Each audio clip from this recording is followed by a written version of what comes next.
Back to news లోక్సభలో వక్ఫ్ సవరణ బిల్లుపై చర్చ జరుగుతుంది లైవ్ లో చూద్దాం। और अयोध्या राम मंदिर में भी और आज के वक्फ के संशोधन में भी मेरा एक ही मार्गदर्शक है, वो है भारत का संविधान।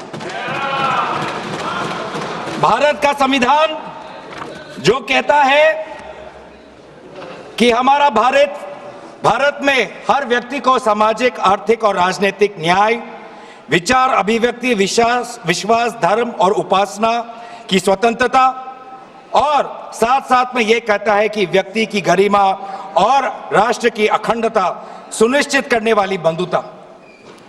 ये बिल आज इस संविधान के इस जो मूल जो ढांचा है उस पर आक्रमण है और इनकी जो पूरा जो भाषण था वो हमारे संविधान के इस मौलिक अधिकार पर, हमारे संघीय ढांचे पर एक आक्रमण था। आज इस सरकार का इस बिल के द्वारा 4 इनके मूल उद्देश्य। पहला मूल उद्देश्य है कि संविधान को कमजोर करना, टू डाइल्यूट द कॉन्स्टिट्यूशन। इनका दूसरा उद्देश्य है भ्रम फैलाना, to defame the minority communities of India. इनका तीसरा उद्देश्य है to divide the Indian society. हमेशा एक हमारे बीच में एक लिटिगेशन चलता रहे, मसला और बढ़ता जाए, ये उनका उद्देश्य है।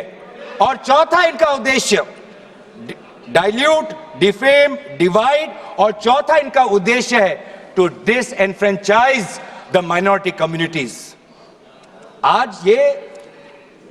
आज माइनॉरिटी कम्युनिटीज के प्रति अपनी संवेदना जता रहे हैं।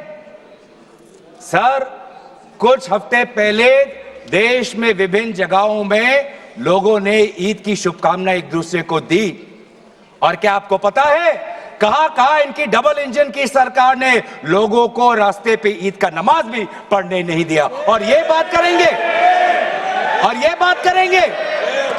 आप अल्पसंख्यकों के प्रति अपनी संवेदना जताते हैं। मैं पूछना चाहता हूं कि आपके लोकसभा में कितने एमपीज अल्पसंख्यक हैं? पहले उसका विवरण दीजिए और फिर हमें बताइए कि आपके दिल में कितना संवेदना है। सर, मेरा तो मैंने जिस दिन भी ये बिल इंट्रोड्यूस हुआ उस दिन भी आदरणीय मंत्री को मैंने सुना और आज भी मैंने उनको सुना। जिस दिन उन्होंने इंट्रोड्यूस किया उस दिन भी अगर आप उनका स्टेटमेंट पढ़े तो उन्होंने कहा कि इसको बिल लाने से पहले बहुत विस्तार रूप से इस बिल की लाने के लिए चर्चा हुई थी। सर, पूरा का पूरा मिसलीडिंग 2023 में सर सरकार 24 में आई, ये खुद 24 के बीच में इन्होंने अपना बिल लाया। 23 सन के वर्ष में 4 बार माइनॉरिटी अफेयर्स कमेटी की बैठक हुई।